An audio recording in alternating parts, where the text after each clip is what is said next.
Dahulu di zaman Nabi Musa, kita tahu bahwa istisqa, meminta hujan itu bukan hanya terjadi pada umat Nabi saja, tetapi salat istisqa juga berlaku kepada umat-umat sebelum Islam.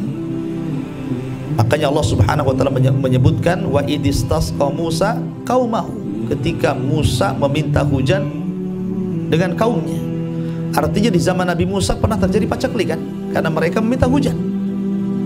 Maka Musa pun akhirnya mengumpulkan kaumnya Bani Israel sebanyak 70.000 manusia, dikumpulkan di tanah lapang.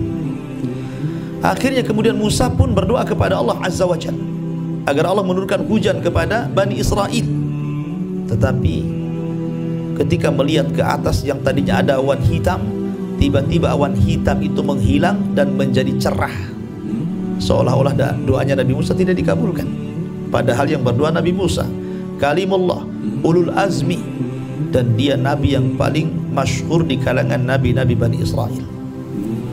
Sehingga Nabi Musa alaihi salatu wassalam merasa kaget. Kenapa tidak diijabah doanya? Ya. Kenapa harusnya hujan malah cerah langitnya? Maka Musa berkata kepada Allah Subhanahu wa taala, "Ya Rabb, ada apa ini?" Maka Allah Subhanahu wa taala mengatakan, "Ya Musa, sesungguhnya aku tidak menurunkan hujan kepada kalian karena dari umatmu, dari 70.000 yang kau kumpulkan itu ada satu orang, rajulun asallaha arba'ina sanatan." Ada satu orang yang dia bermaksiat kepada Allah selama 40 tahun dan manusia tidak tahu. Itu penyebab aku tidak mau menurunkan hujan. Satu orang loh ya, menjadikan penyebab tidak dikabulkannya doa Nabi Musa, padahal seorang nabi. Makanya Allah mengatakan wattaqu fitnatal la tusibanna alladziina zalamu minkum khassa. Takutlah kepada fitnah. Kalau menimpa itu bukan hanya ditimpakan kepada orang zalim saja, tetapi orang baik pun terkena imbasnya. Nah, ini nabi loh terkena imbasnya. Ya, bukan hanya nabi, rasul Nabi Musa itu. Maka Musa alaihi salatu wassalam mengatakan, "Dullani ya Rabb, tunjukkan kepadaku siapa dia, kuusir dia." Ya. Tapi Allah Subhanahu wa taala tidak menunjukkan laki-laki itu.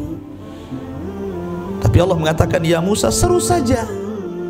Siapa yang bermaksiat 40 tahun keluar dari situ." Kata Musa alaihi salatu wassalam, "Ya Rabb, suaraku terbatas. Macam mana aku akan berteriak di 70.000 orang? Lain nggak ada pakai mic gini ya, senang kan begitu. Zaman dulu nggak ada mic kan begitu ya." Tapi Allah mengatakan, "Seru saja, aku yang akan menyampaikan suaramu kepada mereka." Akhirnya kemudian Musa pun menyeru, "Siapa di antara kalian man minkum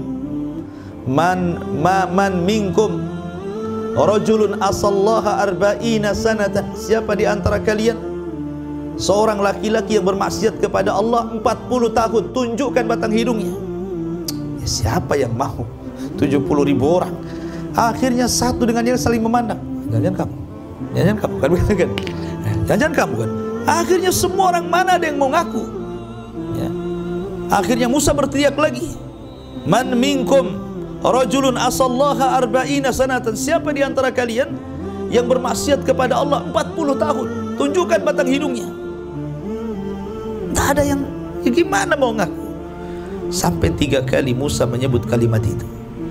Sampai akhirnya ada seorang laki-laki yang merasa bahwa yang dikatakan Musa itu mengarah kepada dirinya. Maka saking malunya dia tutup kepalanya dengan sorbannya. Kemudian dia mengatakan, "Ya Rabb, aku sudah bermaksiat 40 tahun. Tetapi kau berusaha untuk tidak menampakkan dosa-dosaku di hadapan manusia. Kau tutupi aibku. Apakah hari ini harus kutampakkan aibku? Pada selama 40 tahun kau tutup aibku. Apakah hari ini harus kutampakkan aibku?" Maka dia mengatakan, "Wallahi tubtu ilaika ya Rabb." Demi Allah aku bertobat kepadamu ya Rabb. Ketika dia mengucapkan kalimat itu, tiba-tiba langit gelap. Langit gelap, ya. Dan tiba-tiba hujan deras. Nabi Musa heran ketika itu. Orang itu belum muncul, tetapi sudah hujan kan begitu. Sehingga Allah Subhanahu wa taala ketika itu ditanya oleh Musa, "Ya Rabb, Bukankah kau mengatakan di situ ada orang yang bermaksiat kepada Allah 40 tahun? Kenapa kau hujani kami? Maka Allah mengatakan, ya Musa, sesungguhnya orang yang mencegah hujanku, dia pula yang menjadikan penyebab hujan itu turun. Dia yang menjadikan penyebab tidak turun hujan, dia pula yang menyebabkan hujan. Ya. Maka Nabi Musa mengatakan, ya Rabb, bisakah tunjukkan orang itu yang mana? Maka Allah mengatakan, ya Musa, aku sudah tutupi dosanya 40 tahun. Sekarang dia sudah bertobat, kau suruh dosanya diketahui manusia, kan gitu. Aku sudah tutupi dosanya 40 tahun, kau suruh dia mengaku di hadapan manusia. Ya. Bahasanya sudahlah, jangan kau tahu siapa dia. Yang jelas sudah turun hujan, gitu maksudnya. Ya.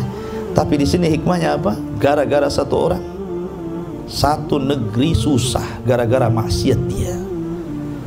Kalau satu orang bermaksiat saja membuat susah satu negara, macam mana kalau yang bermaksiat itu satu negara, gitu ya? Negara mana lagi yang dibuat susah sama negara ini? Ya. Bahkan kebalikan kisah ini di zaman Abdullah bin Mubarak radhiyallahu rahimahullahu taala, seorang alim min ulama tabi'in, bahkan dikatakan sadatus tabi'in, ulama dari ulama-ulama pemimpin para tabi'in. Abdullah bin Mubarak seorang zahid, alim, luar biasa kealimannya. Bahkan walaupun dia imam ahli zuhud, tetapi tidak menghalangi dia orang kaya. Bayangkan, Abdullah bin Mubarak itu kaya sekali. 500 para ulama seperti Fudail bin Iyad dan yang lainnya itu digaji sama dia. Dia ulama, dia juga menggaji ulama. Saking kayanya, kaya sekali Abdullah bin Mubarak itu. Ya.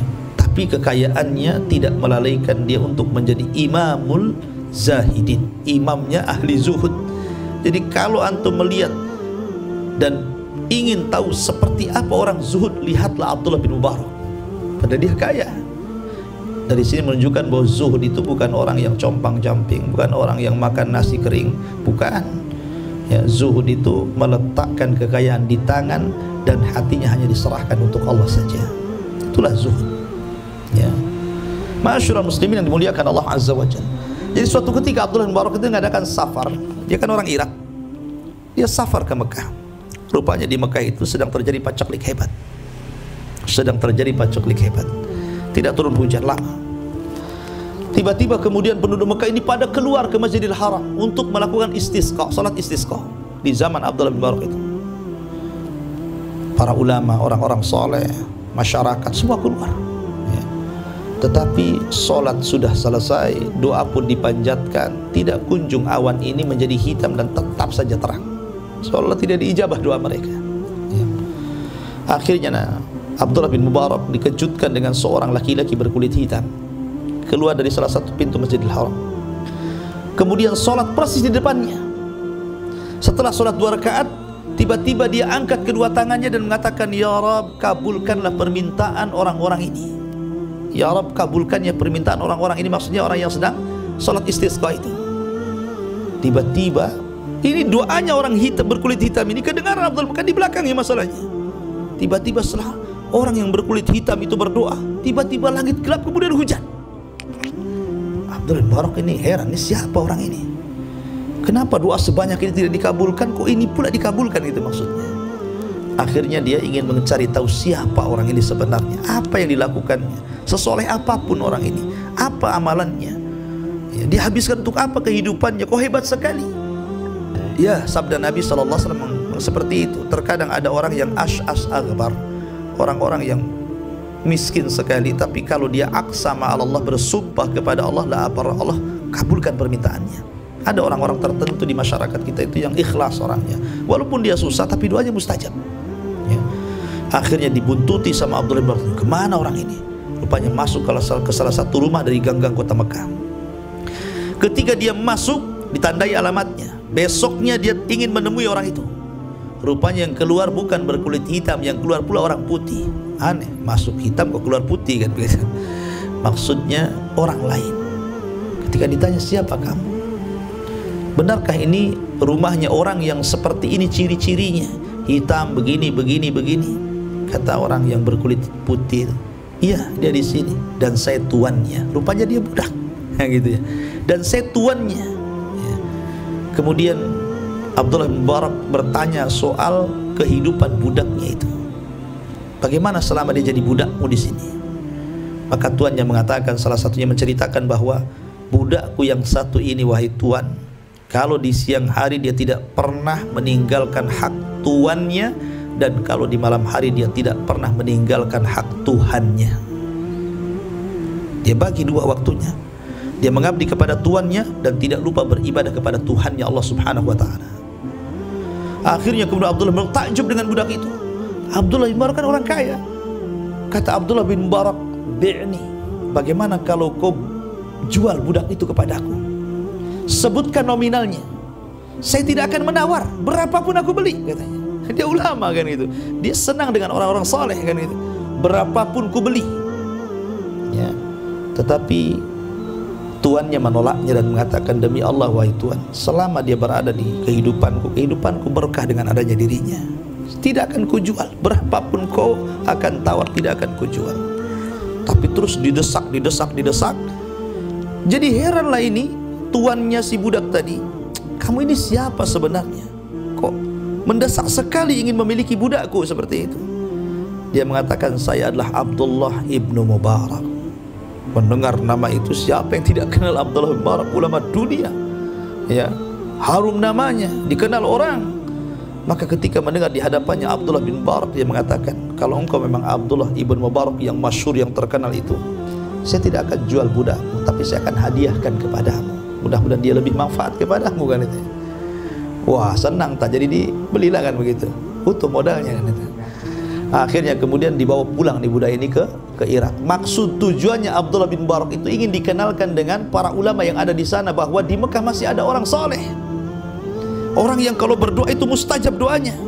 Ingin dikenalkan seperti itu kepada para ulama-ulama yang ada di Irak. Tetapi di tengah jalan budak ini minta berhenti. Kemudian dia minta waktu agar disediakan waktu untuk sholat 2 rakaat. Maka diberikan izin sama Abdullah bin Mubarak. Dia pun sholat 2 rakaat. Dalam sujud dia berdoa. Dalam doanya bahwa dia tidak ingin berjumpa dan diketahui siapa dia, dan dia minta diwafatkan saat sujud. Doa dia mustajab, ikhwan, ya kan? Hujan saja turun-turun kan itu ya. Ketika dia berdoa dalam sujudnya minta diwafatkan ketika sujud, Allah kabulkan. Akhirnya ketika dia sholat 2 rakaat kemudian sujud, dia tidak pernah bangun dari sujudnya, kemudian meninggal dunia. Dari situ Abdullah bin Mubarak menangis karena belum bisa mengajak dia dan memperkenalkan kepada para ulama di zamannya bahwa masih ada orang saleh di sini. Lihat di sini, ikhwan. Kalau kisah Nabi Musa, satu orang yang bermaksiat, dengan sebab dia hujan tidak turun. Tapi kisah Abdullah bin Mubarak dengan satu orang saleh, walaupun dia budak, tetapi penyebab hujannya turun.